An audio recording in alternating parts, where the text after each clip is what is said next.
Hello student, welcome back to my YouTube channel Shivam study knowledge. Student, आज के इस video में हम क्लास 12 हिंदी के जितने भी स्टूडेंट हैं और इस बार 2024 में 22 फरवरी को पेपर देने वाले हैं, तो हम उन सभी स्टूडेंट के लिए लेकर आए हैं हिंदी की पूरी बुक के महत्वपूर्ण प्रश्न, जो आपके 22 फरवरी को 100% यही सारे प्रश्न आएगा जो आज की इस वीडियो में हम बताने वाले हैं। ऐसे करो पूरी हिंदी की तैयारी, 100 में से 100 नंबर आपका बिल्कुल पक्का हो जाएगा। 22 फरवरी को पक्का यही आएगा जो आज की इस वीडियो में हम आपको बताने वाले हैं। टॉपर यदि आपको हिंदी में बनना है तो आज के इस वीडियो को शुरू से लेकर लास्ट तक आपको देखना पड़ेगा। सारी चीज़ें को हम बताएंगे जो इम्पॉर्टेंट क्वेश्चन है और जो आपके 22 फरवरी 2024 को आएगा। 12th हिंदी के लिए आज का ये महामैराथन वीडियो है, पूरा वीडियो लास्ट तक जरूर देखिएगा। इसमें कुछ हम इम्पॉर्टेंट प्रश्न को बताएंगे जो आपके सीधे 22 फरवरी को पूछे जाएंगे। पूरे बुक का प्रश्न है जो कि बहुत ही ज़्यादा इम्पॉर्टेंट क्वेश्चन है। तो चलिए शुरू करते हैं और एक एक करके हम सारे प्रश्नों को देखते हैं। यहाँ पर देखिए, सबसे पहले हम बहुविकल्पीय प्रश्न से शुरुआत करेंगे क्योंकि आपके जो पेपर होगा हिंदी का वहाँ पर भी फर्स्ट बहुविकल्पीय प्रश्न ही आएगा। तो यहाँ पर देखिए, जो जितने भी सारे बहुविकल्पीय प्रश्न हैं सारे को हम कंप्लीट करेंगे। यहाँ पर देखिए, क्लास 12 हिंदी का बहुविकल्पीय प्रश्न आपका 10 नंबर का बोर्ड एग्जाम में पूछा जाता है। 5 प्रश्न आपका गद्य से आता है जिससे 5 नंबर आपका पक्का हो जाता है क्योंकि 1 नंबर का एक प्रश्न होता है। 5 प्रश्न आपके पद्य से आते हैं यानी लेखक और कवि वाला, ये 5-5 प्रश्न आते हैं। बहुविकल्पीय का है, 10 नंबर पक्का हो जाएगा।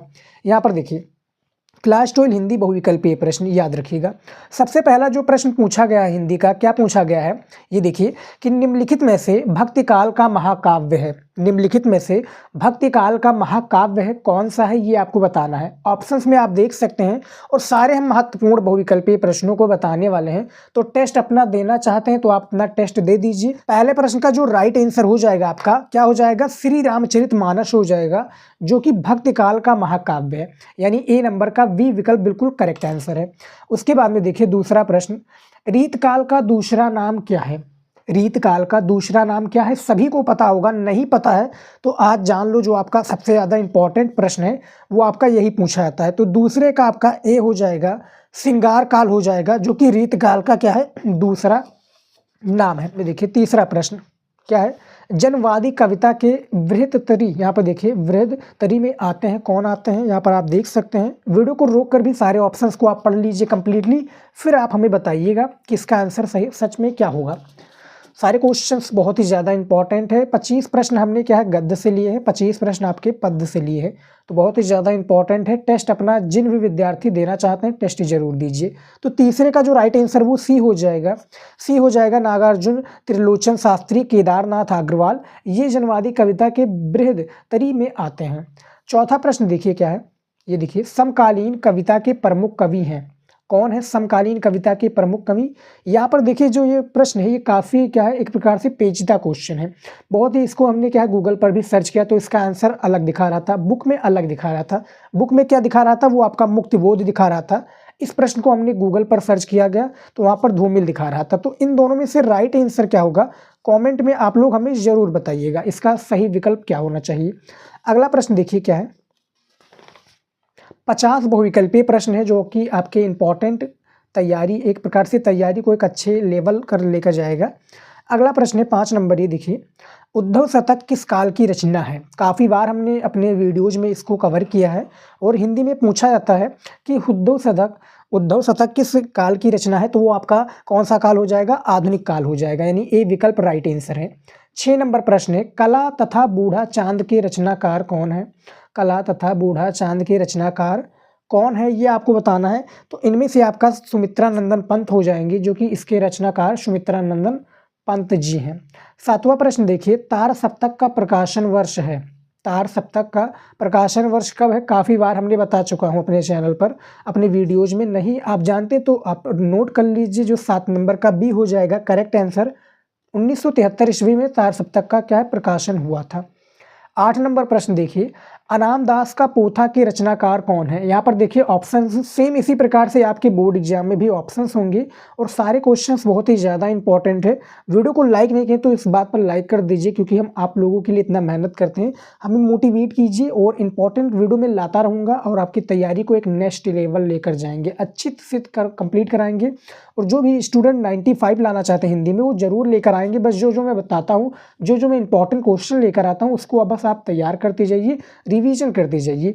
8 नंबर का प्रश्न है, अनाम दास के पोथा के जो रचनाकार हैं वो आपका सही विकल्प हो जाएगा आचार्य हजारी प्रसाद द्विवेदी जी हो जाएंगे इसके सही विकल्प। उसके बाद में देखिए 9 नंबर, द्विवेदी युग की रचना कौन सी है? यहाँ पर आप समझ लीजिए, सारे को आप देख लीजिए, द्विवेदी युग की रचना कौन सी है। द्विवेदी युग की जो रचना आपकी हो जाएगी वो प्रिय प्रवास हो जाएगी। यहाँ पर देखिए हमने 9 नंबर प्रश्न का सही उत्तर दे दिया है, यानी सही विकल्प जो है आपका प्रिय प्रवास हो जाएगा। प्रिय प्रवास के जो रचनाकार है कौन है आपको पता है? नहीं पता है तो याद रखिएगा, अयोध्या सिंह उपाध्याय हरियोध जी प्रिय प्रवास के शायद रचनाकार है। कमेंट में जरूर बताइएगा क्या मैं सही हूँ। चलिए देखते हैं अगला प्रश्न, देखिए क्या है। सारे क्वेश्चंस को कंप्लीट कराएंगे और जो भी विद्यार्थी टेस्ट दे रहे हैं अपना, कॉपी में सारे क्वेश्चंस का आंसर सबसे पहले हमारे बताने से पहले ईमानदारी से नोट करके लिख लें। लास्ट में जब वीडियो कंप्लीट हो जाएगा तो वहाँ पर आप हमें कमेंट करके इस तरह से बताइएगा, जैसे मैं 50 क्वेश्चन बताने वाला हूँ, मान लीजिए 50 में से आपका 45 सही है, तो इस तरह से गुणे करके लगाइएगा, एक एक करके मत बताइएगा, क्योंकि सारे कमेंट को पढ़ना इम्पॉसिबल है। आप इस तरह से बताएंगे तो हमें समझ में आ जाएगा, लेकिन ईमानदारी से बताइएगा, क्योंकि बोर्ड एग्जाम में पेपर आप देने जाएंगे, हम देने जाएंगे नहीं। हमारा सिर्फ काम है राह दिखाना, आपको वहाँ पर चलना है।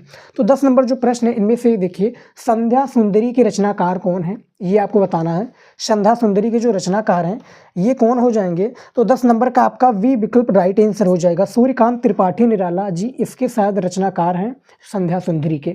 अगला प्रश्न देखिए 11 नंबर, छायावाद युगीन गद्य का समय माना जाता है, कब माना जाता है ये बताइए आप। यहाँ पर देखिए तो इनमें से आपका वी हो जाएगा 1919 से 1938 तक छायावाद युगीन गद्य का समय सीमा माना जाता है। यहाँ पर देखिए स्टूडेंट, जितने भी मैं प्रश्न का ऑप्शंस बता रहा हूँ यानी आंसर बता रहा हूँ, मैं अपने तरफ से नहीं बता रहा हूँ, जो भी बुक में दिया हुआ है, क्वेश्चन बैंक में दिया हुआ है, उसी से मैं बता रहा हूँ। क्वेश्चन बैंक से काफ़ी क्वेश्चंस जो है उसका विकल्प जो है गलत होता है, तो हमारी यहाँ पर क्या है, इस प्रकार से मैं कुछ भी नहीं बता रहा हूँ। और मैं क्या है, रिसर्च भी करता हूँ, गूगल पर भी मैं रिसर्च करता हूँ और भी कई प्लेटफॉर्म पर रिसर्च करता हूँ कि एक भी प्रश्न आपका बोर्ड एग्जाम में गलत ना हो। तो हमारी कोशिश यही रहती है कि आपका कोई भी प्रश्न गलत ना हो। लेकिन बाई चांस मान लीजिए एक क्या है, कभी कभी क्या हो जाता है 50 में से कोई एक क्वेश्चन का विकल्प आपको गलत लग रहा है, तो कमेंट में ज़रूर बताइएगा, नहीं तो आप इंस्टाग्राम पर वीडियो के साथ में हमें ज़रूर इन्फॉर्म कीजिएगा। उससे हम आपके रिसर्च क्या है, आपका जो डाउट है वो क्लियर करेंगे, और क्वेश्चन गलत होगा तो उसके बारे में भी हम बताएंगे। तो 12 नंबर प्रश्न देखिए क्या है, निज भाषा उन्नत अहे सब उन्नत को मूल उक्त के लेखक कौन है। यहाँ पर देखिए इस प्रश्न को हमने काफ़ी बार बता चुका हूँ अपनी वीडियोज में, नहीं देखा तो आज जान लो। 12 नंबर का जो आपका सही विकल्प हो जाएगा वो क्या हो जाएगा 12 का, वो आपका भारतेंदु हरीशचंद्र जी हो जाएंगे। 13 नंबर प्रश्न देखिए, आधुनिक काल की कविता की विशेषता नहीं है, जो आधुनिक काल की कविता की विशेषता नहीं है, कौन सी नहीं है? सहज भाव के प्रति सजगता, स्वदेश प्रेम की भावना, नारी के प्रति परिवर्तित दृष्टिकोण, या युद्धों का सजीव वर्णन। तो 13 नंबर का आपका डी राइट आंसर हो जाएगा, युद्धों का सजीव वर्णन हो जाएगा इसका सही विकल्प। आज के इस वीडियो को कंप्लीट वॉच कीजिएगा, इसमें बहुत ही सारे इंपॉर्टेंट प्रश्न को हम बताने वाले हैं, बहुत ही ज़्यादा इंपॉर्टेंट है, जो आप तैयार कर लेंगे तो 22 फरवरी को आपका यही सारा प्रश्न देखने को मिल जाएगा। उसके बाद में देखिए 14 नंबर प्रश्न, प्रयोगवाद के प्रवर्तक कौन है? जो प्रयोगवाद के प्रवर्तक हैं ये कौन है? तो सच्चिदानंद हीरानंद वात्स्ययन आगे जी हो जाएंगे प्रयोगवाद के प्रवर्तक। तो 14 का आपका सी विकल्प बिल्कुल करेक्ट है। अगला देखिए 15 नंबर प्रश्न क्या है, सुमित्रा नंदन पंत की रचना कौन सी है? तो सुमित्रा नंदन जो पंत की रचना है वो कौन सी है प्यारे विद्यार्थी? इनमें से चिदम्बरा हो जाएगा राइट आंसर, यानी 15 का वी विकल्प बिल्कुल करेक्ट आंसर है। अगला प्रश्न देखिए क्या है, यहाँ पर देखिए 16 नंबर प्रश्न, इनमें से भारतेंदु हरीशचंद्र की रचना नहीं है, कौन सी भारतेंदु हरीशचंद्र जी की रचना नहीं है? चंद्र प्रभा, कलकासी, सरयू पार की यात्रा, या प्रेम प्राप्त। तो भारतेंदु हरीशचंद्र की रचना नहीं है, तो 16 का आपका जो राइट आंसर वो बी हो जाएगा, कलकासी हो जाएगा राइट आंसर। 17 नंबर प्रश्न देखिए, ये 17 है, देखिए सच्चिदानंद हीरानंद वात्स्ययन आगे को इनमें से किस काव्य कृति पर ज्ञानपीठ पुरस्कार मिला है? किस काव्य कृति पर ज्ञानपीठ पुरस्कार मिला, ये आपको बताना है। यहाँ पर देखिए ऑप्शंस में 4 ऑप्शंस दिए हुए हैं, इनमें से आप क्या है वीडियो को रोक कर भी सारी चीज़ों को पढ़ सकते हैं, लेकिन मैं इसका राइट आंसर बताना चाहूँगा। इनमें से जो आपका सही विकल्प हो जाएगा 17 का सी हो जाएगा। कितनी नावों में कितनी बार इनको काव्य कृति पर, यानी जो सच्चिदानंद हीरानंद वासुदेव आगे जी हैं, इनको ज्ञानपीठ जो पुरस्कार मिला है वो इसी काव्य कृति पर मिला है। कितनी नावों में कितनी बार।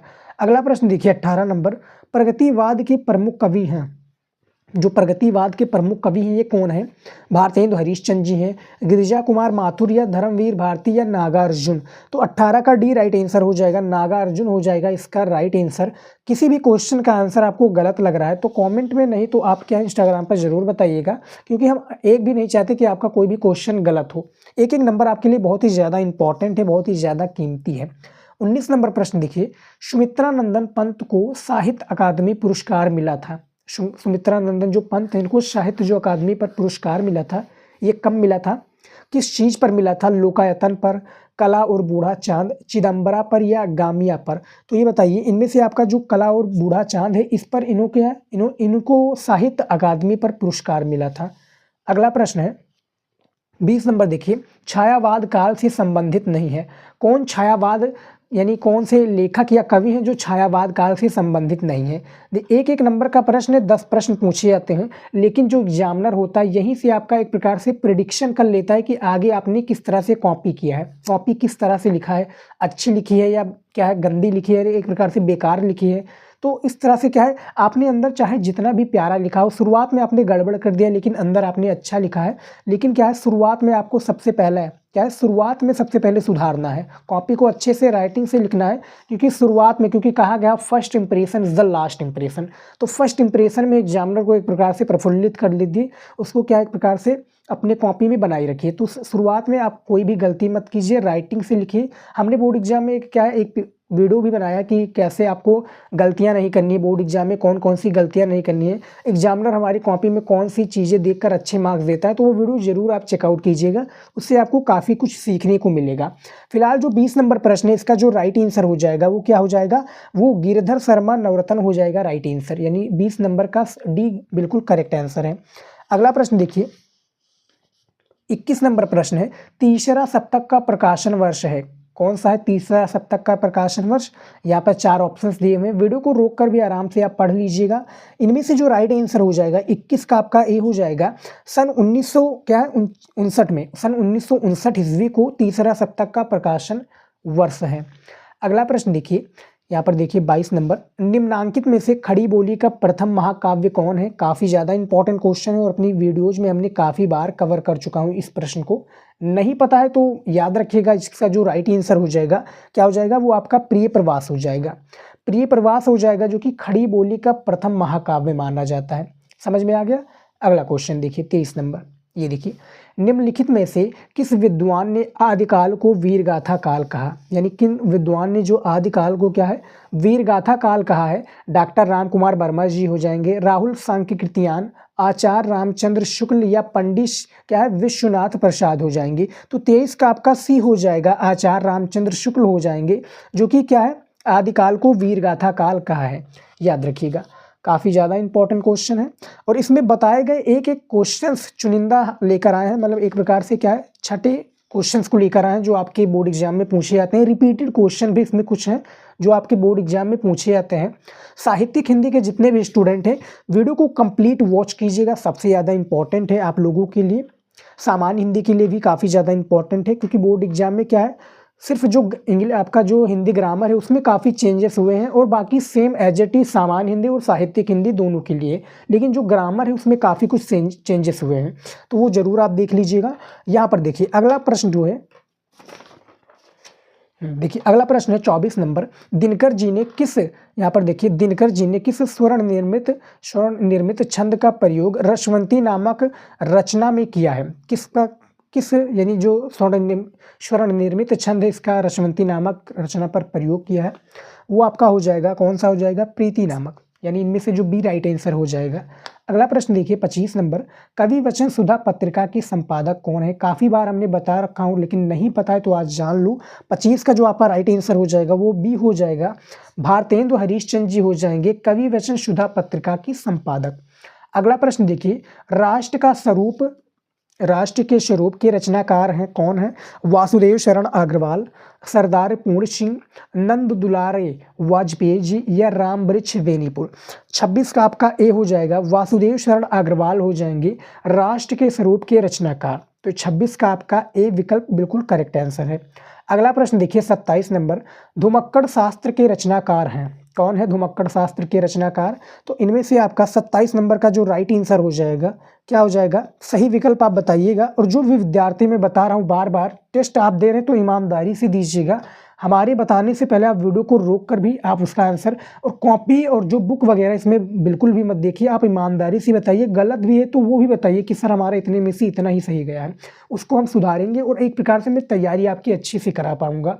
समझ में आ गया? जितना ज़्यादा बच्चों ने टेस्ट दिया होगा उसी प्रकार से जो हम सोचेंगे कि क्या है कुछ हेल्प हो रहा है आप लोगों को, और आप लोग क्या है अपनी तैयारी हिंदी की अच्छे से कंप्लीट कर रहे हैं। हिंदी एक ऐसा सब्जेक्ट है जिसमें आप मनचाहा मार्क्स ला सकते हैं, बस आपके क्या है तैयारी अच्छे से होनी चाहिए। और जो भी सारी चीज़ें बताता हूँ उसको बस आप तैयार कर लेते हैं। क्या क्या पढ़ना है आपको इसके भी हमने वीडियो बना दिया है हिंदी में, क्या क्या पढ़ें ताकि क्या है मतलब इतना ही पढ़ें और 95 हमारा आ जाए। हमने सारी चीज़ें बताई हैं, सेम टू सेम हमने बताई कि बस आप इतना पढ़ लो, 95 नहीं आए तो क्या है चैनल को आकर अनसब्सक्राइब कर देना। तो वो वीडियो भी हमने बनाई हुई है, जाकर आप ज़रूर देख लीजिएगा। तो धुमक्कड़ शास्त्र के जो रचनाकार हैं 27 का आपका जो राइट आंसर हो जाएगा वो ए हो जाएगा, राहुल संकीर्तियान हो जाएंगे, राहुल संकीर्तियान हो जाएंगे धुमक्कड़ शास्त्र के रचनाकार। 28 नंबर प्रश्न है, पैरों में पंख बांधकर किस विधा की रचना है? संस्मरण है, रेखा चित्र है, यात्रावृत्त है या आत्मकथा है? तो 28 का आपका सी हो जाएगा, यात्रावृत्त हो जाएगा, पैरों में पंख बांधकर रचना विधा। समझ में आ गया? चलिए देखते हैं अगला क्वेश्चन। देखिए ये देखिए यहाँ पर देखिए 29 नंबर क्वेश्चन है, रेखा चित्र विधा पर आधारित रचना कौन सी है? रेखा चित्र पर जो आधारित विधा की रचना है वो आपका अतीत के चलचित्र है, यानी 29 का आपका सी विकल्प करेक्ट आंसर है। 30 नंबर प्रश्न है, आवारा मसीहा गद्य विधा की रचना है। जो आवारा मसीहा गद्य विधा की रचना है किस गद्य की? ए आपका उपन्यास, बी कहानी, सी नाटक या डी जीवनी। तो 30 का आपका जो राइट आंसर हो जाए सही विकल्प क्या हो जाएगा प्यारे विद्यार्थी बताइएगा? इनमें से आपका डी हो जाएगा, जो कि आवारा मसीहा गद्य विधा की जो रचना है वो आपका जीवनी हो जाएगा, यानी 30 का आपका डी विकल्प बिल्कुल करेक्ट है। वीडियो थोड़ा लंबा हो रहा है, लगभग क्या है 50 मिनट या 1 घंटे का वीडियो हो सकता है। पूरा ज़रूर देखिएगा, काफ़ी कुछ आपको सीखने को मिलेगा और आप अपनी तैयारी को जो हिंदी की तैयारी वो आप एक नेक्स्ट लेवल लेकर जाएंगे। बहुत ही ज़्यादा इंपॉर्टेंट क्वेश्चन है। 31 नंबर प्रश्न है, अपनी खबर पुस्तक के रचनाकार हैं या रचना विधा है? अपनी जो खबर पुस्तक की रचना विधा है कौन सी है? संस्मरण है, रेखा चित्र है, जीवनी है या आत्मकथा है? तो इनमें से आपका आत्मकथा हो जाएगा राइट आंसर। समझ में आ गया? अगला प्रश्न देखिए, यहाँ पर देखिए 32 नंबर प्रश्न है, कलम का सिपाही के रचनाकार कौन है? ए प्रेमचंद जी, अमृत राय, यशपाल या जैनेन्द्र कुमार। कलम का सिपाही के जो रचनाकार हैं इनमें से जो आपका राइट आंसर हो जाएगा वो आपके हो जाएंगे अमृत राय जी, कलम के सिपाही के रचनाकार। इसको आप तैयार कर लीजिएगा। देखिए आपका जो 5 ही 5 प्रश्न पूछा जाएगा, गद्य से 5 प्रश्न और 5 प्रश्न पद्य से, लेकिन किसी को पता नहीं कि कहाँ से कौन सा प्रश्न उठा लिया जाए, क्योंकि आपके गद्य और पद्य में बहुत सारे प्रश्न हैं तो सारे को तैयार करना है। और भी मैंने वीडियो लेकर आया हूँ, कॉपी कैसे लिखना है हिंदी का हमने वीडियो बना रखा हूँ, नहीं देखा है तो जाकर आप ज़रूर चेकआउट कीजिएगा, काफ़ी कुछ आपको उसमें भी सीखने को मिलेगा। 33 नंबर प्रश्न है, हिंदी का प्रथम यात्रावृत्त कौन सा है? सरयू पार की यात्रा, परीक्षा गुरु, कलम का सिपाही या पथ के साथी। तो हिंदी का जो प्रथम यात्रावृत्त है, याद रखिएगा जो आपका राइट आंसर हो जाएगा इनमें से आपका सरयू पार का यात्रा हो जाएगा। सरयू पार की यात्रा हिंदी का प्रथम यात्रा वृत्त है। अगला क्वेश्चन है यहाँ पर देखिए 34 नंबर क्वेश्चन, हिंदी आलोचना का उत्कर्ष किस लेखक की आलोचना कृतियों से माना जाता है? किस लेखक की क्या है आलोचना कृतियों से माना जाता है? श्याम सुंदर दास, हजारी प्रसाद द्विवेदी जी, गुलाब राय या रामचंद्र शुक्ल। यहाँ पर आप देख लीजिए और चारों विकल्प को देख लीजिए, क्योंकि काफ़ी विद्यार्थी जो हमारे हैं वो क्या क्वेश्चंस को देखते रहें, उसका आंसर देने में लग जाते हैं, फिर उनका क्या क्वेश्चन गलत हो जाता है, क्वेश्चन का आंसर गलत हो जाता है। क्वेश्चन तो आपका सेम वही रहता है जो पेपर में छपा होता है, लेकिन आप क्या क्वेश्चन का आंसर देने में गलती कर देते हो। इसीलिए मैं कहता हूँ 15 मिनट आपका दिया जाता है तो पेपर को अच्छे से पढ़िए, क्योंकि एग्जामिनर भी जानता है कि आप लोग गलती कर सकते हैं, इसीलिए 15 मिनट वो देता है आप लोगों को। तो अच्छे से कंप्लीट पढ़िएगा, हमने सारी चीज़ें बता रखा हूँ। उसके बाद में देखिए 34 नंबर का डी हो जाएगा सही विकल्प, जो कि रामचंद्र शुक्ल हो जाएंगे। हिंदी आलोचना का उत्कर्ष किस लेखक की आलोचना कृतियों से माना जाता है? वो रामचंद्र शुक्ल जी की।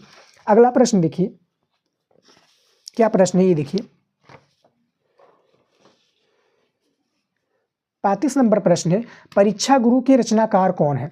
परीक्षा गुरु के रचनाकार कौन है ये बताना है, काफ़ी बार बता रखा हूँ, नाम याद रखिएगा, लाला श्रीनिवास दास। लाला श्रीनिवास दास इनका पूरा नाम है, परीक्षा गुरु के रचनाकार यही हैं। अगला प्रश्न है 36 number, doctor Hazari Prasad, doctor Hazari Prasad Dwivedi का उपन्यास कौन सा है?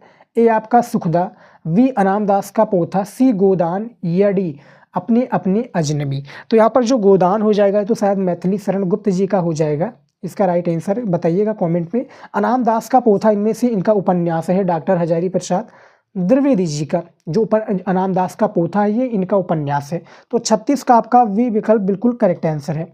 अगला प्रश्न देखिए क्या है यहाँ पर, 37 नंबर, कहानी एक सूक्ष्म दर्शक यंत्र है जिसके नीचे मानवीय अस्तित्व के रूप में दृश्य खुलते हैं, ये कथन किसका है?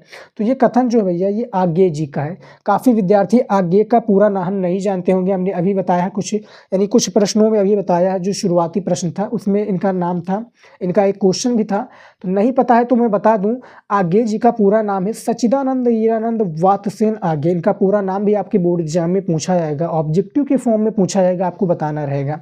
उसके बाद में देखिए यहाँ पर 38 नंबर प्रश्न है, इनमें से यहाँ पर देखिए प्रोफेसर जी सुंदर रेड्डी का ग्रंथ है, कौन सा ग्रंथ है? इनमें से जो आपका राइट आंसर हो जाएगा 28 का भी हो जाएगा वैचारिकी। यहाँ पर देखिए वैचारिकी हो जाएगा, जो कि इनका ग्रंथ है प्रोफेसर जी सुंदर रेड्डी का। 39 नंबर प्रश्न है, ये और वे संस्मरण के लेखक कौन है?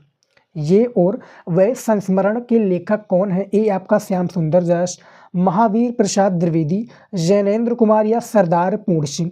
तो 39 का आपका सी राइट आंसर हो जाएगा, जैनेन्द्र कुमार हो जाएंगे इसके सही विकल्प। ये और वह संस्मरण के लेखक जैनेन्द्र कुमार। डेट याद रखिएगा, देखिए बोर्ड एग्जाम में जो आपका क्वेश्चन पूछाता है लेखक और कवि से ही रिलेटेड पूछा जाएगा कि इनका जन्म कब हुआ था, इनका कौन सा क्या है, एक प्रकार से किस युग के लेखक, इनकी रचनाएं कौन सी हैं, यही सब आपका सबसे ज़्यादा बोर्ड एग्जाम में पूछा था कि, और पूछा जाएगा किस युग के किस लेखक, यानी पूरे आपके उसी गद्य और पद्य से रिलेटेड ही क्वेश्चन होगा, बाहरी कोई भी नहीं होगा। तो सारे क्वेश्चन को आपको तैयार कर लेना है। 40 नंबर प्रश्न देखिए क्या है, पंडित दीनदयाल के पिता थे। पंडित दीनदयाल उपाध्याय जी का जीवन परिचय हमने बना दिया है, नहीं देखा आप लोगों ने तो जाकर देख लीजिएगा। पंडित दीनदयाल उपाध्याय के जो पिता थे ये क्या करते थे? किसान थे, लिपिक थे, हेडमास्टर थे या स्टेशन मास्टर थे? हमने बताया है वहाँ पर, यही सारा प्रश्न आपका बोर्ड एग्जाम में आएगा था। इनकी माता का क्या नाम था, इनकी माता जी क्या करते थे, इनकी शिक्षा कहाँ पर हुई, इनकी प्रमुख रचनाएं कौन सी है, इनकी मृत्यु किस स्थान पर हुई, ये सारी चीज़ें क्या है बोर्ड एग्जाम में पूछी जाती हैं, खासकर हिंदी में। तो आप लोग अभी से तैयारी में लग जाइए, अभी तक सो रहे हो तो सो मत, जाग जाओ, दिन रात मेहनत करो और एक प्रकार से हिंदी में अच्छे जो मार्क्स है लाने की कोशिश करो। तो जो 40 नंबर प्रश्न में से आपका डी हो जाएगा, जो पंडित दीनदयाल उपाध्याय है इनके जो पिता थे वो स्टेशन मास्टर थे। तो 40 का आपका डी विकल्प बिल्कुल करेक्ट आंसर है। चलिए देखते हैं अगला क्वेश्चन। अगला प्रश्न क्या है ये देखिए, 41 नंबर, दीप जले शंख बजे संस्मरण के लेखक कौन है? दीप जले शंख बजे संस्मरण के लेखक कौन है? ए है आपके जैनेन्द्र कुमार जी, वी कन्हैयालाल मिश्र प्रभाकर, सी हरिशंकर प्रसाई जी या डी उपेंद्र नाथ अश्क। तो 41 नंबर जो प्रश्न है इनमें से आपका कन्हैयालाल मिश्र प्रभाकर हो जाएंगे, जो कि राइट आंसर हो जाएगा। दीप जले शंख बजे, इसका राइट आंसर क्या होना चाहिए? सही कमेंट में जरूर बताइएगा। समझ में आ गया? और काफ़ी विद्यार्थी क्या है, काफ़ी सारे कमेंट करने लगते हैं। आपको जिस भी टॉपिक पर वीडियो चाहिए आप हमें इंस्टाग्राम पर पूछ सकते हैं। इंस्टाग्राम पर आप हमसे पूछ सकते हैं, लेकिन कोई रीज़न होना चाहिए तभी आप पूछिएगा। वहाँ पर मैं फालतू क्वेश्चन का मैं जवाब आप लोगों को नहीं दूंगा। बोर्ड से रिलेटेड आपका प्रश्न होना चाहिए। पर्सनल लाइफ के बारे में आप अपने घर पर सुनाइएगा। जो भी चाहिए इंपॉर्टेंट बोर्ड से रिलेटेड आप पूछिएगा, और बोर्ड से रिलेटेड ही क्या है हम वहाँ पर बात करेंगे। 42 नंबर प्रश्न देखिए, आंचलिक कहानी लिखने के प्रसिद्ध हैं। जो आंचलिक कहानी लिखने के प्रसिद्ध कौन है? यशपाल जी हैं, जैनेन्द्र हैं, फणीश्वरनाथ रेणु हैं या अमरकांत जी हैं। तो यहाँ पर जो फणीश्वरनाथ रेणु हो जाएंगे। पंचलाइट कहानी आपको याद होगा, फणीश्वरनाथ रेणु जी के द्वारा ही लिखा गया है। और पंचलाइट कहानी आपका बोर्ड एग्जाम में आता है। पंचलाइट यानी गोधन, मुनिरी और गुल्लिरिका की, उन्हीं तीनों के ऊपर वो डिपेंड होता है। तो पंचलाइट कहानी के बारे में भी आप पढ़ लीजिएगा, 5 नंबर का रहता है। और 5 नंबर अपना फिक्स कर लीजिए, ये हर साल आने वाला टॉपिक है पंचलाइट। समझ में आ गया? किन्होंने लिखा है? फणीश्वरनाथ रेणु जी ने। यहाँ पर देखें। उसके बाद में देखिए 43 नंबर प्रश्न। 43 नंबर प्रश्न क्या है? रामवृक्ष वेनीपुर का उपन्यास कौन सा है?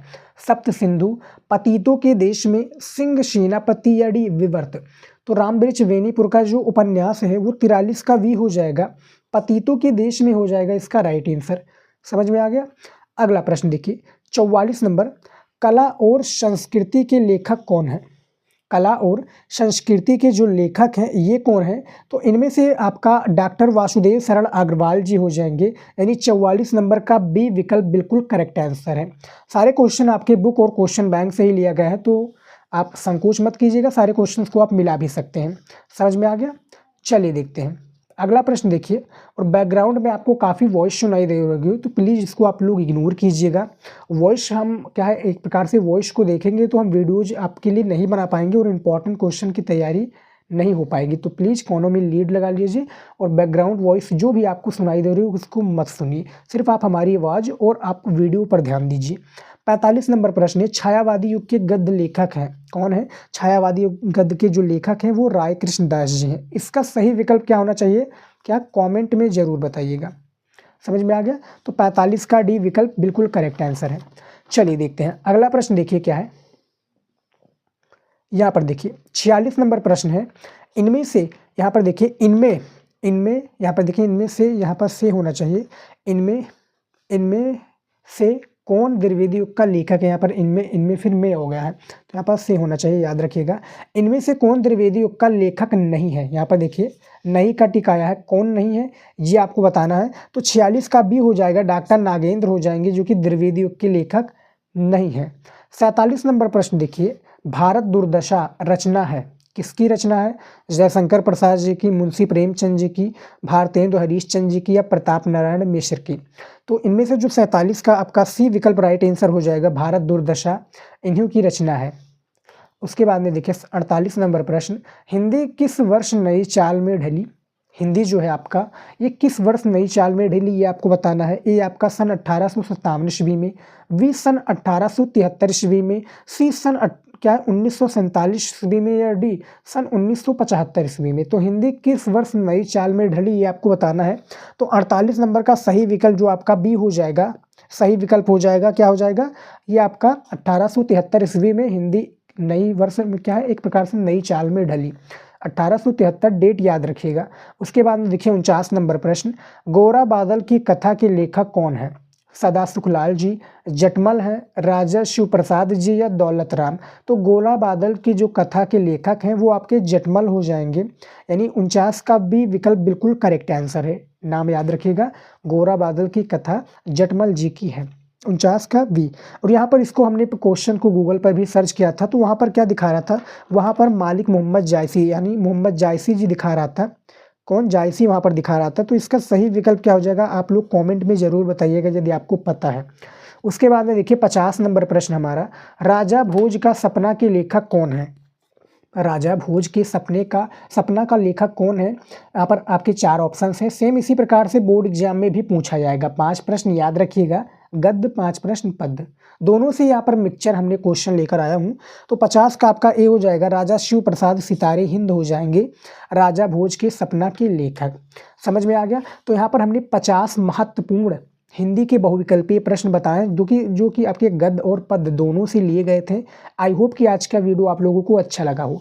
अब चलिए देखते हैं जो हमारा नेक्स्ट टॉपिक आ जाता है वो क्या है। आप लोग स्टूडेंट इस वीडियो में हम क्लास 12 हिंदी के जितने भी स्टूडेंट हैं और इस बार 2024 22 फरवरी को पेपर देने वाले हैं, तो हम उन सभी स्टूडेंट के लिए लेकर आए हैं महत्वपूर्ण गद्यांश और पद्यांश। ये जो हमारा दूसरा टॉपिक है गद्यांश और पद्यांश सबसे ज़्यादा इंपॉर्टेंट टॉपिक है। यहाँ पर देखिए सबसे पहले हम गद्यांश की बात करेंगे, किस किस चैप्टर का गद्यांश आपके बोर्ड एग्जाम में पूछे जाएंगे इस बार की। सबसे पहला जो आपका चैप्टर का नाम है राष्ट्र के स्वरूप। राष्ट्र के स्वरूप के सभी गद्यांश को आपको पढ़ लेना है, सबसे ज़्यादा इंपॉर्टेंट है, एक भी गद्यांश को आप लोग छोड़िएगा मत। दूसरा जो गद्यांश है निंदा रस है, जो कि लेखक हैं हरिशंकर परसाई जी, इसके भी गद्यांश को आप लोग मत छोड़िएगा, बोर्ड एग्जाम में 100% पूछा जाएगा। और तीसरा जो चैप्टर है अशोक के फूल, जो कि आचार्य हजारी प्रसाद द्विवेदी जी के द्वारा लिखा गया है। इस तीनों चैप्टर के आपके सारे गद्यांश को तैयार कर लेना है, इन तीनों में से ही आएगा आपके बोर्ड एग्जाम में और आपको 10 नंबर गद्यांश में ज़रूर दिलाकर जाएगा, तो इसको आप लोग क्या है तैयार कर लीजिएगा। उसके बाद में अब हम बात करते हैं पद्यांश का, कौन कौन से वो पद्यांश है जो आपके बोर्ड एग्जाम में पूछे जाएंगे और 10 नंबर दिलाकर जाएगा।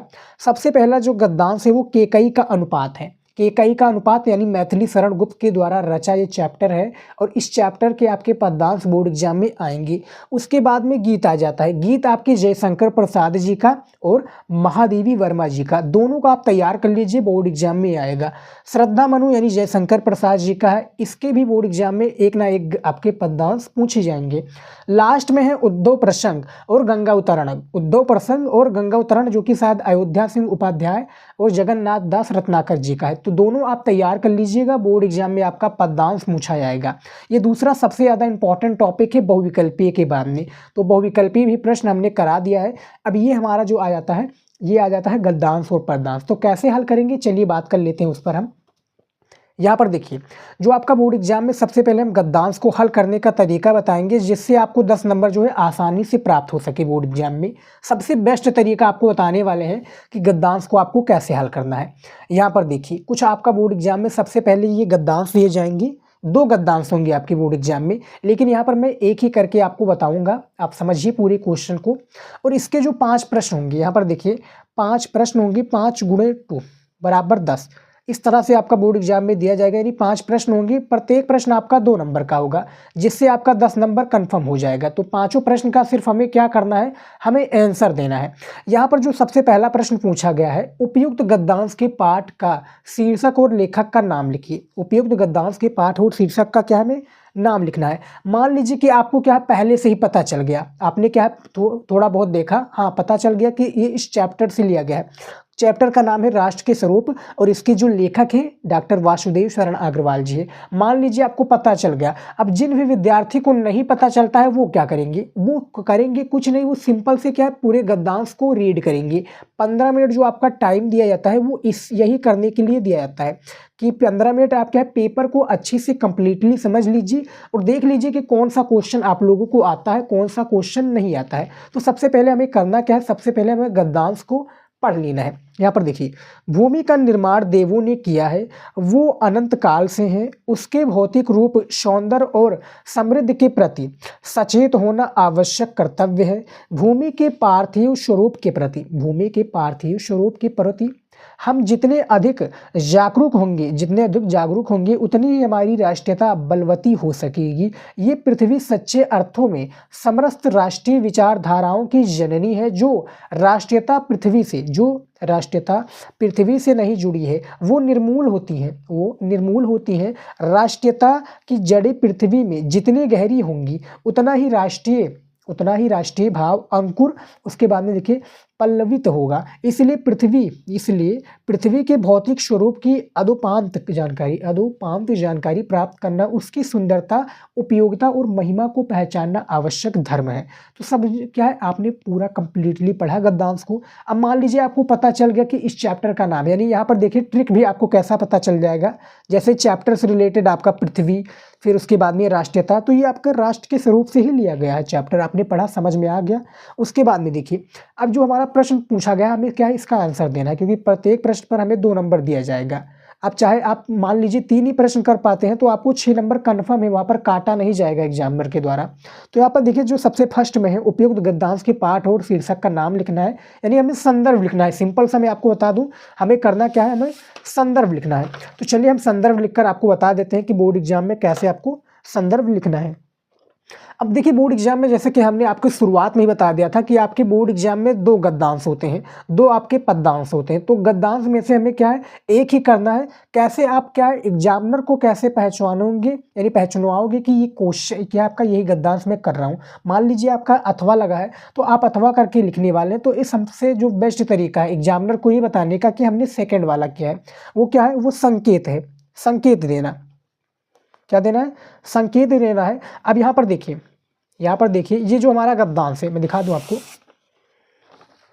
ये जो हमारा गद्यांश है आगे का 2 लाइन हम यहाँ पर उठाकर पेस्ट कर देंगे। यहाँ पर संकेत वाले में, ये देखिए संकेत वाले में हम क्या लिखेंगे, भूमिका, इस तरह से हम लिखेंगे भूमिका, फिर डॉट डॉट कर देंगे। यहाँ पर देखिए डॉट डॉट डॉट डॉट करते चले जाएंगे। फिर लास्ट का जो 2 वर्ड है, ये देखिए जो हमारा गद्यांश है आवश्यक धर्म है, तो इसको भी हम लिख देंगे यहाँ पर, सिंपल सा हम धर्म लिख देंगे, धर्म है। अब एग्जामिनर को क्या पहचानने में कोई दिक्कत नहीं होगा कि आपने कौन सा किया है। अब एग्जामिनर जान गया कि बच्चे ने ये वाला गद्यांश को किया है, तो संकेत हमारा हो गया। अब जो हमारा पहला प्रश्न पूछा गया था कि उपयुक्त गद्यांश पाठ और लेखक का नाम, तो हमें सिंपल सा करना क्या है, ब्लैक स्केच लेना है। ये ब्लैक स्केच अलाउ है बोर्ड एग्जाम में, कॉपी में भी आप इसको लेकर जाइएगा, और ऐसा स्केच आप लेकर जाइए कि दोनों तरफ दिखे ना, सिर्फ एक ही पेज पर आप दिखे। तो यहाँ पर देखिए सबसे पहले हम एक प्रश्न इस तरह से डाल देंगे, और यहाँ पर हम लिखेंगे संदर्भ। क्या लिखेंगे, संदर्भ लिखेंगे। हमें संदर्भ यहाँ पर लिखना है। तो संदर्भ हम इस तरह से भी लिख सकते हैं, और एक और तरीका होता है कि सिर्फ क्या चैप्टर का नाम और लेखक का नाम डाल दो। तो संदर्भ हम दूसरा वाला तरीका आपको बता रहे हैं कैसे लिखना है। यहाँ पर देखिए दूसरा जो आपका तरीका है, ये सबसे पहला जो आपका ये है, पाठ का नाम यहाँ पर हम लिख देंगे, पाठ का नाम, उसके बाद में देखिए लेखक का नाम।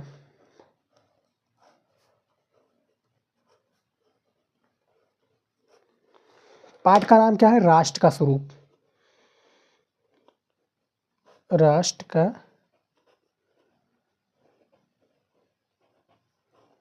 राष्ट्र का स्वरूप, ये पाठ का नाम हो गया आपका। उसके बाद में लेखक का नाम है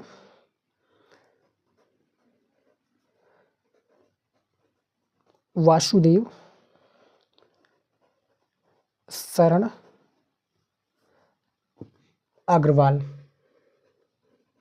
एक ये तरीका हो गया जो आपका बोर्ड एग्जाम में क्या है, एक प्रकार से संदर्भ को लिखने का सबसे बेस्ट तरीका। एक और दूसरा तरीका जो है इस तरह की कि प्रस्तुत, आपने हाई स्कूल का पेपर दिया होगा तो वहाँ पर आपको पता होगा प्रस्तुत गद्यावतरण, गद्यावतरण,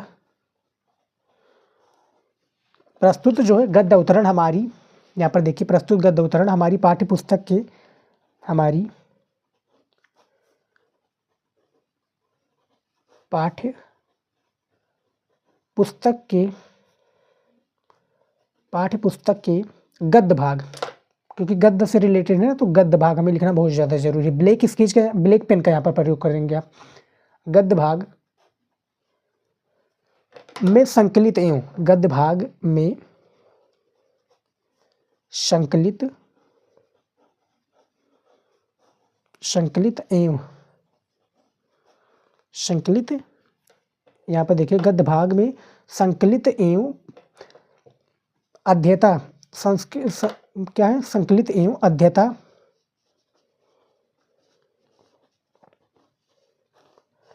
अब हमें क्या है, लेखक का यहाँ पर नाम लिखना है। लेखक का नाम क्या है, डॉक्टर वासुदेव शरण अग्रवाल। तो यहाँ पर हमें ब्लैक पेन का प्रयोग करना है, डॉक्टर वासुदेव, सिंपल था क्या, मैं शॉर्टकट में लिख देता हूँ, जगह नहीं है। तो यहाँ पर आप इस तरह से समझ लीजिएगा, इसको क्या हमें कॉमा में कर देना है, डॉक्टर वासुदेव शरण अग्रवाल लिख देना है। उसके बाद में द्वारा लिखित, द्वारा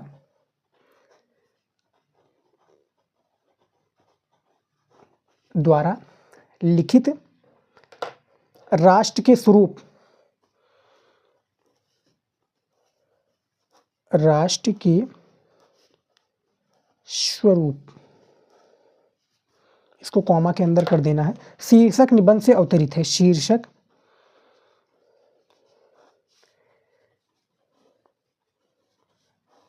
शीर्षक निबंध से अवतरित है। एक ये तरीका होगा जो कि संदर्भ लिखने का, दोनों तरीका अपनी अपनी एक जगह पर सही है, जो सही आपको लगी वो लिख दीजिएगा। मान लीजिए कि आपको ये वाला सही लग रहा है तो ये वाला भी लिख दीजिए, मिलना आपको 2 नंबर कंफर्म है। और चाहे आप ये वाला कर लीजिएगा जो हमने किया था, यानी अपने पेपर के समय ये किया था और काफ़ी बच्चे यही प्रेफर करते हैं, तो आप ये वाला भी कर सकते हैं, नहीं तो ये वाला आप कर लीजिए। दोनों में आपको मिलना 2 नंबर तय है, बस आपको चैप्टर नाम और लेखक का नाम बताना है। उसके बाद में देखिए यहाँ पर क्या पूछा गया है। यहाँ पर देखिए दूसरा प्रश्न क्या है हमारा, यहाँ पर 2 नंबर जो है कंफर्म हो गया। दूसरा प्रश्न पूछा गया है कि रेखांकित अंश की व्याख्या कीजिए। अब यहाँ पर सबसे पहले हमें क्या है, गद्यांश को पढ़ना है। यहाँ पर रेखा कहाँ पर खींची हुई है, ये देखिए रेड पेन से जो आपका ये खींचा हुआ है ये रेखा है। तो इसकी क्या है, हमें व्याख्या करनी। लेखक यानी जो डॉक्टर वासुदेव शरण अग्रवाल जी, वो कहना क्या चाहते हैं अपने इसमें कि भूमि का निर्माण देवों ने किया है, वो अनंत काल से है। क्या है, अनंत काल से, यानी अनंत काल से इसका एक प्रकार से अंत नहीं हुआ। तो हमें रेखांकित अंश की व्याख्या करनी, तो ये हमारा दूसरा प्रश्न है। तो यहाँ पर हमने क्या है पहले से लिखकर मैं लेकर आया हूँ, ये देखिए दूसरा पर आप पेन रखा है, दूसरा एक प्रकार से हेडिंग डालिएगा ब्लैक स्केच से रेखांकित अंश की व्याख्या। नीचे अंडरलाइन करना बहुत ज़्यादा ज़रूरी है। कॉपी में कैसे लिखना है, गद्यांश पद्यांश जाकर वीडियो देख लीजिएगा, लेकिन सबसे बेस्ट तरीका ऐसे ही आपको हल करना है। तो लेखक ने क्या कहा यहाँ पर देखिए, लेखक राष्ट्रीयता के विकास हेतु राष्ट्र के प्रथम महत्वपूर्ण तत्व भूमि के बारे में बता रहे हैं कि भूमि का निर्माण देवताओं के द्वारा किया गया है। यानी जो भूमि का निर्माण है ये देवताओं के द्वारा किया गया है और इसका अस्तित्व अनंत काल से है। जो इसका अस्तित्व है ये अनंत काल से चला आ रहा है। तो जो हमारा रेखांकित अंश की व्याख्या था वो कंप्लीट हो गया और इसमें भी हमें क्या है 2 नंबर एग्जामिनर के द्वारा दे दिए जाएंगे। बस आपको इतना ही करना था, समझ में आ गया। उसके बाद में देखिए बाकी का जो 3 प्रश्न होगा, जैसा कि मैं हर एक वीडियोज में बताता हूँ, बाकी का जो आपका 3 प्रश्न है ये आपके इसी गद्यांश से संबंधित होंगे। 2 प्रश्न आपका कंपलसरी था, ये आपके हर एक गद्यांश और पद्यांश में पूछे जाएंगे। सबसे फर्स्ट जो आपका पूछा जाता है वो आपका चैप्टर का नाम और लेखक या कवि का नाम, दूसरा है रेखांकित अंश की व्याख्या। ये दोनों में आपको मिल जाएगा। ये 2 प्रश्न कंपलसरी है, समझ में आ गया। तो इसको 4 नंबर आप हटा दीजिए। अब जो आपका जो बचता है 6 नंबर, यानी 10 नंबर का आपका 12th में आपका गद्यांश पूछा जाता है, तो जो 6 नंबर बचता है ये आपको इसी में मिलेगा। तीसरा प्रश्न क्या पूछा गया कि भूमि के प्रति हमारा क्या कर्तव्य है। तो भूमि के जो प्रति हमारा कर्तव्य है ये देखिए,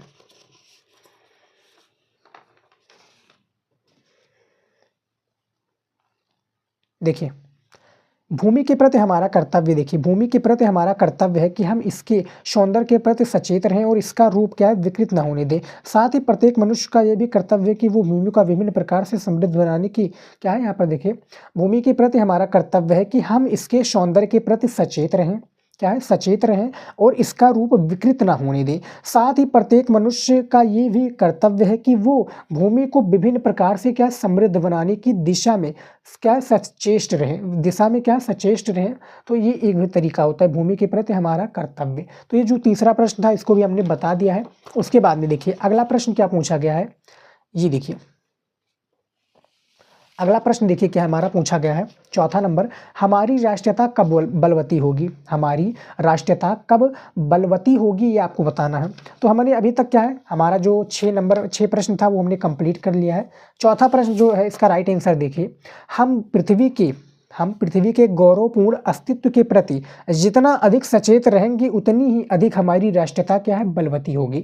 लेखक जो वासुदेव शरण अग्रवाल जी इसका आंसर बहुत ही बेहतरीन तरीके से दे रहे हैं और बोर्ड एग्जाम में आपको ऐसे ही देना है। देखिए बोर्ड एग्जाम में क्या इसमें तो इसका आंसर नहीं दिया हुआ है, लेकिन बोर्ड एग्जाम में जो आपका गद्यांश होगा उसको क्या है आपको जो 6 नंबर आपको मिलेगा वो उसी गद्यांश में मिल जाएगा, उसका आंसर आपको उसी गद्यांश में मिल जाएगा। बस आप क्या पूरा कंप्लीटली पढ़ लीजिए। बाकी का बस आपको चैप्टर का नाम और लेखक का नाम पता होना चाहिए। गद्यांश को आप सबसे बेहतरीन तरीके से हल करेंगे और 10 नंबर आपका एक प्रकार से फ्री फंड में मिल जाएगा। आपको नहीं पता है तब भी आप कैसे हल कर लेंगे वो हमने बताया रखा है। उसके बाद में देखिए 5वां नंबर, 5वां प्रश्न देखिए, पृथ्वी के बारे में क्या जानना चाहिए। पृथ्वी के बारे में क्या जानना चाहिए ये आपको बताना है। यहाँ पर देखिए प्रारंभ से अंत तक पृथ्वी के भौतिक स्वरूप को जानना चाहिए तथा उसके रूप, सौंदर्य, उपयोगिता एवं महिमा को पहचानना प्रत्येक मनुष्य का न केवल परम कर्तव्य है अपितु उसका क्या है धर्म भी है। तो इस तरह से आपका है आपके जो गद्यांश है इसका एक प्रकार से अंत हो जाता है। इसको आपने पूरा सॉल्व कर दिया, इसको पूरा हल कर दिया है और आपको एग्जामिनर 10 नंबर क्या है पूरा बेहतरीन तरीके से दे देता है।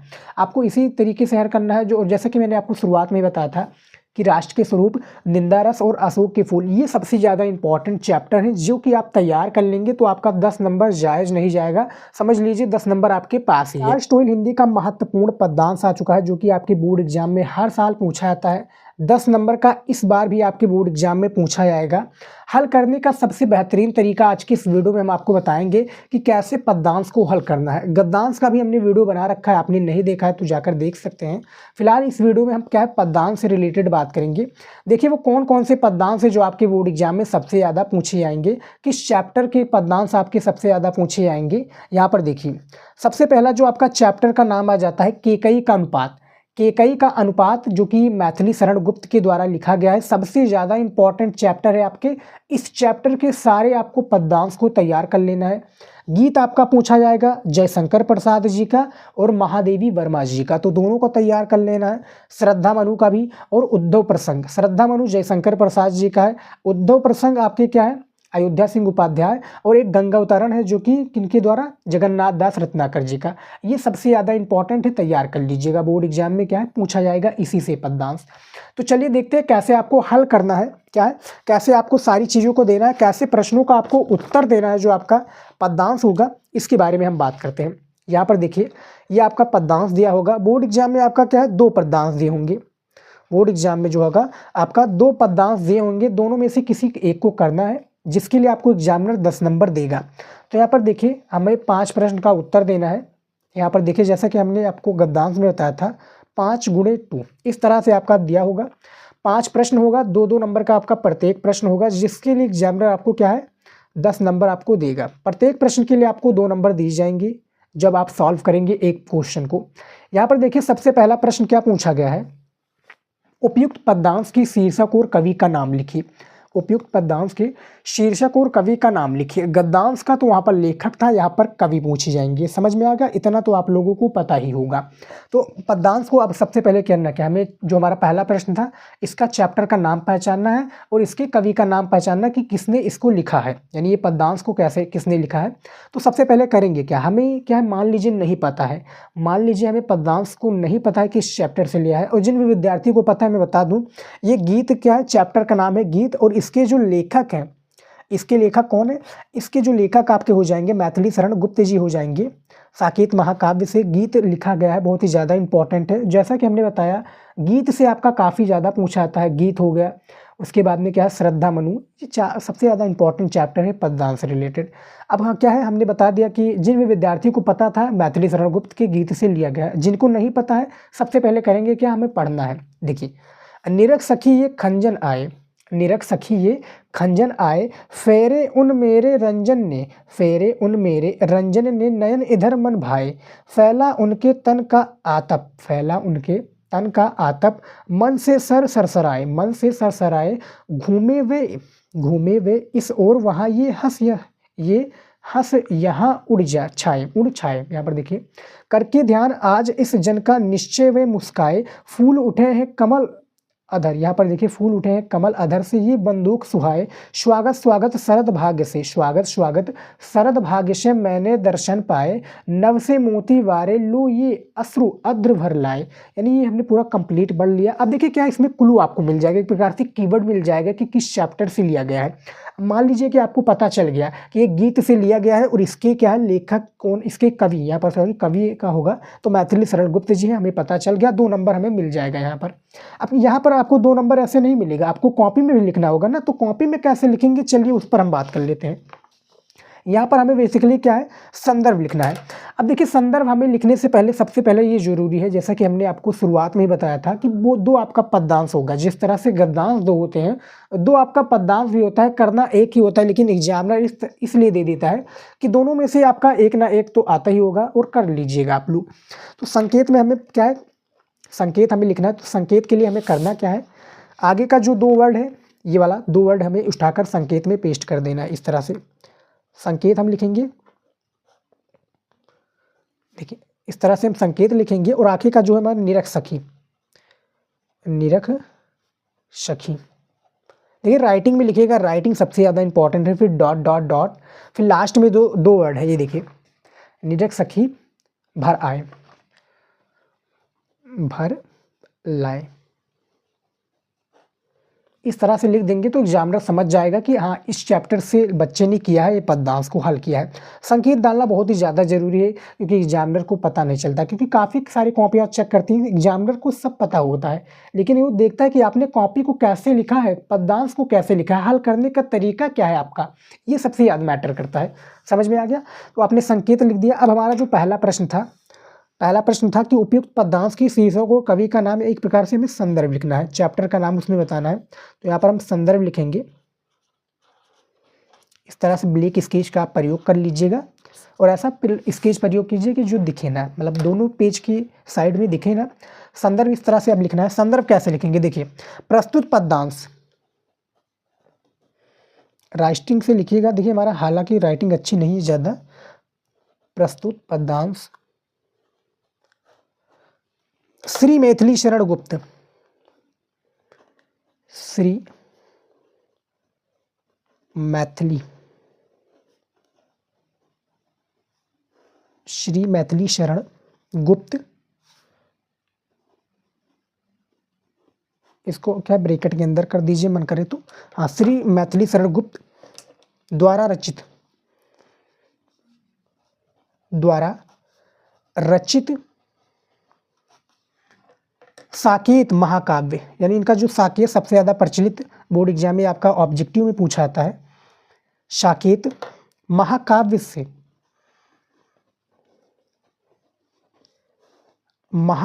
से हमारी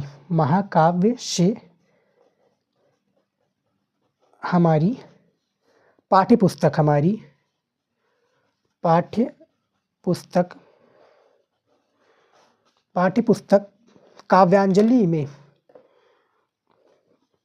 जहाँ पर आपको लगे कि ब्लैक पेन का प्रयोग करना चाहिए वहाँ पर आप क्या ब्लैक पेन का ज़रूर प्रयोग कीजिएगा और ऐसा पेन लेकर जाइए कि दोनों साइड आपके क्या पेज की साइड दोनों दिखे ना। काव्यांजलि, यहाँ पर देखिए काव्यांजलि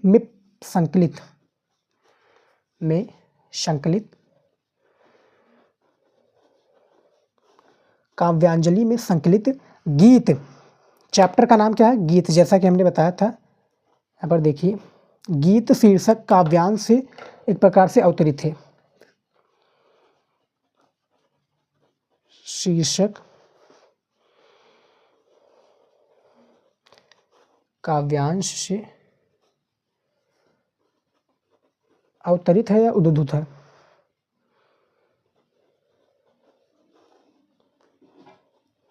अवतरित है। तो ये इस तरह से आप क्या संदर्भ लिख सकते हैं कि प्रस्तुत पदनांश श्री मैथिली शरण गुप्त द्वारा रचित साकेत महाकाव्य हमारी पाठ्य पुस्तक काव्यांजलि में संकलित गीत शीर्षक काव्यांश से क्या है? अवतरित है। ये एक प्रकार हो गया संदर्भ लिखने का। दूसरा भी मैं तरीका बता देता हूँ क्योंकि दोनों तरीका एक प्रकार से हर एक स्टूडेंट पर क्या है प्रभावित करता है। सबसे पहला जो तरीका है हमारा ये वाला हो गया।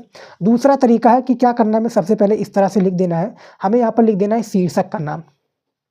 यहाँ पर क्या है, मैंने रेड पेन का प्रयोग कर लिया। देखिए शीर्षक का नाम। दूसरा होगा कवि का नाम,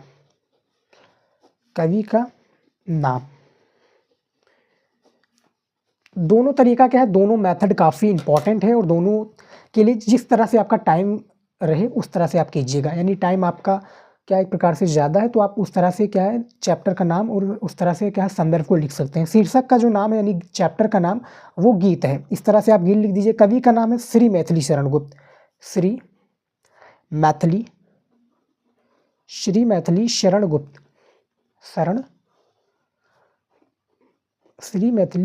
शरण गुप्त। समझ में आ गया? ऐसे ही आपको लिखना है संदर्भ। जो हमारा 2 नंबर था ये हमारा 2 नंबर कंफर्म हो गया। समझ में आ गया? 2 नंबर हमारा मिल गया। यानी जितने भी प्रश्न का उत्तर देंगे वैसे भी आपका क्या है पूरा चलता चला आएगा प्रोसेस। रेखांकित अंश की व्याख्या करनी है, हमारा दूसरा प्रश्न पूछा गया है। तो रेखांकित अंश की व्याख्या कैसे करनी है पदनांश का? देखिए स्वागत शरद भाग्य से मैंने दर्शन पाए, स्वागत शरद भाग्य से मैंने दर्शन पाए और नभ से मोती वारे लो ये अश्रु अद्र भर लाए। ये अश्रु क्या है? अद्र भर लाए। तो हमें इसका क्या एक प्रकार से पूरा व्याख्या करना कि जो कवि है मैथिली शरण गुप्त जी वो कहना क्या चाहते हैं। तो देखिए ये रेखांकित अंश की व्याख्या मैंने पहले ही कर रखा है क्योंकि आपका टाइम वेस्ट ना हो, टाइम आपका बचे, क्योंकि टाइम बहुत ही ज़्यादा इंपॉर्टेंट है और अब से तैयारी में अच्छे से लग जाइए। देखिए हे शरत तुम्हारा स्वागत, हे शरत तुम्हारा स्वागत है, क्योंकि तुम्हारे आगमन पर मैंने खंजन पक्षियों में प्रिय के नेत्रों का धूप में, प्रिय के तप को हंसों में और उनकी गति और हास्य का, तथा बंदूक पुष्पों में उनके अंधरों का आभास पाया है। आकाश ने ओश की बूंदों के रूप में मोती न्यौछावर कर तुम्हारा स्वागत किया है, और मैं अपनी अश्रुओं, यहाँ पर देखिए, मैं अपनी अश्रुओं का अद्र देकर तुम्हारी अभ्यर्थना करती हूँ। तो ये रेखांकित अंश की व्याख्या, यानी ऐसे ही आपको करना जो पूछा गया कि स्वागत स्वागत शरद भाग्य में मैंने दर्शन पाए और नभ से मोती वारे, लो ये अश्रु अर्द्र भर लाए। बहुत ही ज़्यादा इंपॉर्टेंट है। मैथिली शरण गुप्त ने कितना प्यारा इसका क्या प्रकार से प्रस्तुत किया है रेखांकित अंश की व्याख्या। जिस तरह से हाई स्कूल में क्या है व्याख्या करना होता है, यहाँ पर भी हमें क्या है रेखांकित अंश की व्याख्या करना है। समझ में आ गया? जो दोनों में काफ़ी डिफरेंस नहीं है, बस फ़र्क क्या है, यहाँ पर रेखांकित अंश के, वहाँ पर सिर्फ व्याख्या पूछा जाता है। समझ में आ गया? तीसरा प्रश्न देखिए, दोनों प्रश्न कंपलसरी था आपका, गद्यांश पद्यांश दोनों में पूछा था। बाकी का जो 3 आपका प्रश्न होगा, ये 3 प्रश्न आपके इसी पद्यांश से रिलेटेड होंगे। यहाँ पर देखिए, उर्मिला द्वारा किस ऋतु का स्वागत किया गया है? जो उर्मिला जी हैं उनके द्वारा किस ऋतु का स्वागत किया गया है? आंसर देखिए 3 नंबर प्रश्न का, उर्मिला द्वारा शरत ऋतु का स्वागत किया गया है। जो उर्मिला जी हैं उनके द्वारा जो शरत ऋतु है, इसी आपके जो रेखांकित अंश की व्याख्या है, इसी में इसका क्या एक प्रकार से आंसर मिल जाएगा। तो ये ऋतु का स्वागत किया है किन्होंने? उर्मिला जी ने। उसके बाद में देखिए अगला प्रश्न क्या पूछा गया है, ये देखिए 4था नंबर प्रश्न, हंसों को देखकर उर्मिला क्या अनुमान लगाती हैं? जो हंसों को देखकर जो उर्मिला जी हैं नायिका, एक प्रकार से उर्मिला जी क्या अनुभव करती हैं, क्या अनुमान लगाती हैं? ये देखिए यहाँ पर देखिए, हंसों को देखकर उर्मिला ये अनुमान लगाती हैं कि प्रियतम इस ओर घूमे होंगे, अथवा निश्चय ही मेरा ध्यान करके मुस्कुराए होंगे। निश्चय ही मेरा ध्यान करके क्या है? मुस्काए होंगे। उसके बाद में देखिए लास्ट में हमारा 5वां प्रश्न है, बंदूक पुष्पों में उर्मिला ने किसका आभास पाया है? बंदूक जो पुष्पों में उर्मिला जी हैं, ये किसका आभास पाया? तो देखिए, बंदूक पुष्पों में उर्मिला ने प्रियतम के अंधरों का अभ्यास क्या है? पाया है। समझ में आ गया? तो ये हमारा 5 प्रश्न था, पाँचों को हमने कंप्लीटली बता दिया है, पाँचों का आंसर दे दिया है कि कैसे आपको हल करना है, और सबसे बेस्ट तरीका आप लोगों को बताया है। ऐसे ही पद्यांश को हल करा जाता है और सबसे बेस्ट तरीका है।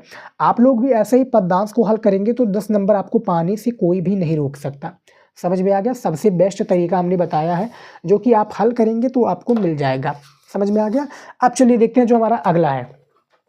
देखिए हमने क्या है, अभी तक हमने बहुविकल्पीय प्रश्न को बता दिया आप लोगों को, फिर हमने गद्यांश को बता दिया, फिर हमने महत्वपूर्ण पद्यांश को आप लोगों को बता दिया। 50 बहुविकल्पीय प्रश्न, गद्यांश पद्यांश को कैसे हल करना है। अब हमारा आ जाता है जीवन परिचय। क्या आ जाता है? जीवन परिचय आ जाता है। कौन कौन से आपके कवि और लेखक का जीवन परिचय सबसे ज़्यादा इंपॉर्टेंट है, इस पर भी हम बात कर लेते हैं। यहाँ पर देखिए, जीवन परिचय लेखक का, आपके जीवन परिचय 5 नंबर का पूछा जाता है। 3 नंबर आपको दिया जाता है जीवन परिचय का, 2 नंबर साहित्यिक परिचय का।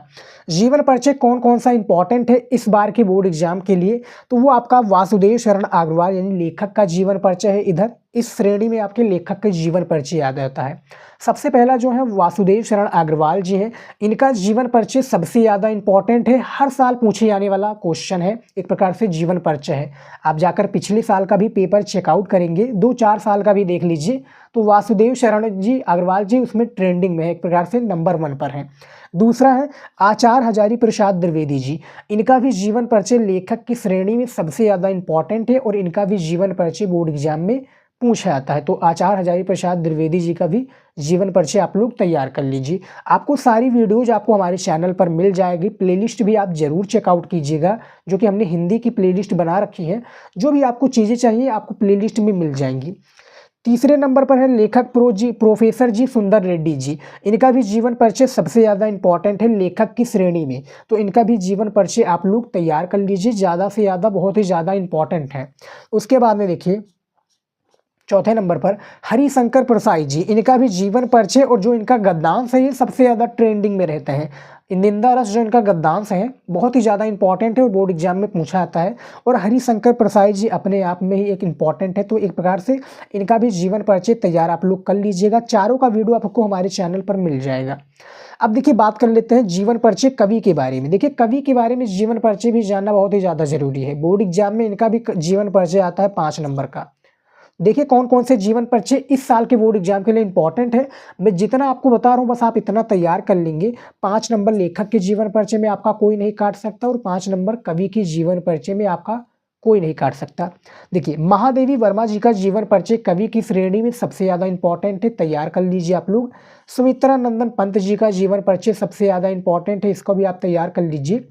भारतेंदु हरीशचंद्र जी का जो कि नंबर 1 पर है ट्रेंडिंग में, इनको भी आप तैयार कर लीजिए।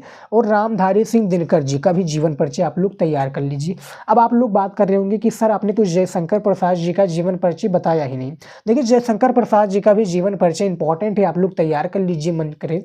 नहीं तो आप इन चारों को तैयार कर लेंगे तो इनमें से मान लीजिए चारों नहीं आ रहा है तो इनमें से 2 या 1 आएगा और आपको 5 नंबर दिलाकर जरूर जाएगा। 5 नंबर लेखक में, 5 नंबर कवि में। तो तैयार कर लीजिए, हमने वीडियो काफ़ी सारी बना रखी हैं तो तैयार कर लीजिए, बहुत ही ज़्यादा इंपॉर्टेंट है। अब देखिए बात कर लेते हैं कौन सा है अगला। देखिए अगला हमारा आ जाता है कहानी। देखिए ये दोनों जो टॉपिक है आपका हर साल आने वाला टॉपिक है, कहानी और खंड काव्य। कहानी कौन कौन सा सबसे ज़्यादा पूछा जाता है आपका? पंचलाइट कहानी। पंचलाइट कहानी फणीश्वरनाथ रेणु की द्वारा लिखा एक क्या है, आंचलिक कहानी है पंचलाइट। इसमें 3 मुख्य किरदार होते हैं, एक आपका गोधन, मुनरी, गुलरी काकी, ये 3 मुख्य इसमें किरदार होते हैं। इसका जो एक प्रकार से नायक होता है, हीरो, वो आपका गोधन होता है। पंचलाइट कहानी के बारे में भी हमने बता रखा हूँ, जाकर आप तैयार कर लीजिएगा, ये हर साल पूछा जाता है। ये तैयार कर लेंगे तो ये नहीं कि आपका 5 नंबर वेस्ट चला जाएगा, आएगा ही नहीं, 5 नंबर ये आपका दिला कर जाएगा। दूसरे होंगे आपके बहादुर, ये अथवा करके आपका सबसे ज़्यादा पूछा जाता है। देखिए अथवा करके आपकी बोर्ड एग्जाम में सबसे ज़्यादा पूछा जाएगा। तो पंचलाइट और बहादुर, बहादुर कहानी नेपाल का एक लड़का है 11 से 12 साल का, जो कि अपनी माँ की एक प्रकार से कटु व्यवहार के कारण वो घर से भाग जाता है। तो बहादुर कहानी के बारे में भी आप जाकर एक प्रकार से पढ़ लीजिएगा, सारांश इसका पूछा ले जाता है, उद्देश्य पूछा जाता है, और कर्म जो बहादुर है खुद इसके बारे में इसका चरित्र चित्रण पूछा जाएगा, इसकी विशेषताएं पूछी जाएंगी। अब बात कर लेते हैं कर्मनाशा की हार पर। भौरे पांडे, इनका चरित्र चित्रण आपके बोर्ड एग्जाम में सबसे ज़्यादा पूछा जाता है। कुलदीप, फुलमती और भौरे पांडे, ये जो आपका कर्मनाशा का हार है ये भी सबसे ज़्यादा इंपॉर्टेंट आपका कहानी है। 5 नंबर इसमें आप फिक्स कर लीजिए, जाकर तैयार कर लीजिए, वीडियो आपको हमारे चैनल पर मिल जाएगा। अब बात करते हैं खंड काव्य की। खंड काव्य कौन कौन सा सबसे ज़्यादा इंपॉर्टेंट है आपके बोर्ड एग्जाम के लिए? खंड काव्य जो हमारे यहाँ पर, जो हमारे जैसे हर एक डिस्ट्रिक्ट का जो यूपी के स्टूडेंट हैं यानी उत्तर प्रदेश के, उनमें जो अलग अलग डिस्ट्रिक्ट के अलग अलग खंड काव्य लगता है। जैसे कि हमारे यहाँ पर त्यागपति खंड काव्य लगता है, तो हमने त्यागपति, जो कि त्यागपति में राजश्री जो कि उनकी बहन है हर्षवर्धन जी की, हर्षवर्धन और उनकी बहन की विशेषताएं के बारे में पूछा जाता है, तो उस पर भी हमने क्या है वीडियो बना रखा हूँ, जाकर देख सकते हैं। और जो भी अलग डिस्ट्रिक्ट के स्टूडेंट यानी जो हमारी यूपी के अलग अलग डिस्ट्रिक्ट के स्टूडेंट हैं, कमेंट करेंगे आप लोग उस खंड काव्य के ऊपर, तो हम जरूर वीडियो बनाएंगे। और हमने कुछ पर वीडियो बना रखी है, जैसे मुक्ति यज्ञ हो गया, कर्ण यानी रश्मरथी पर हमने वीडियो बना रखा हूँ, तो आप जाकर वो वीडियो भी जरूर चेकआउट कीजिएगा। सबसे ज़्यादा इंपॉर्टेंट हो जो मैं बता रहा हूँ, बस आप इतना तैयार कर लेंगे, मैं गारंटी लेता हूँ कि आपका जो 50 नंबर है बिल्कुल पक्का हो जाएगा। क्योंकि ये पार्ट 1 का वीडियो था, क्या था ये आप लोगों का पार्ट 1 का वीडियो था, यानी खंड का। उसके बाद में हमारा खंड खा का वीडियो आएगा, यानी पार्ट 2 का भी वीडियो मैं जल्द ही लेकर आने वाला हूँ। तो वो लोग क्या है, आप लोग कमेंट कीजिएगा, वो वीडियो भी जल्द आएगा। फिलहाल आज के इस वीडियो में इतना ही था, जो कि हमने सारी चीज़ों को बता दिया है। 50 बहुविकल्पीय प्रश्न बता दिया है, और गद्यांश पद्यांश कैसे हल करना है, जीवन परिचय कौन सा इंपॉर्टेंट है, और सारी चीज़ों को हमने बता दिया है। बस आप लोग इतना तैयार कर लीजिए और अपना क्या कंप्लीट पूरा नंबर कंफर्म कर लीजिएगा। तो इस वीडियो में इतना ही, मिलता है नेक्स्ट वीडियो में नए टॉपिक के साथ। जय।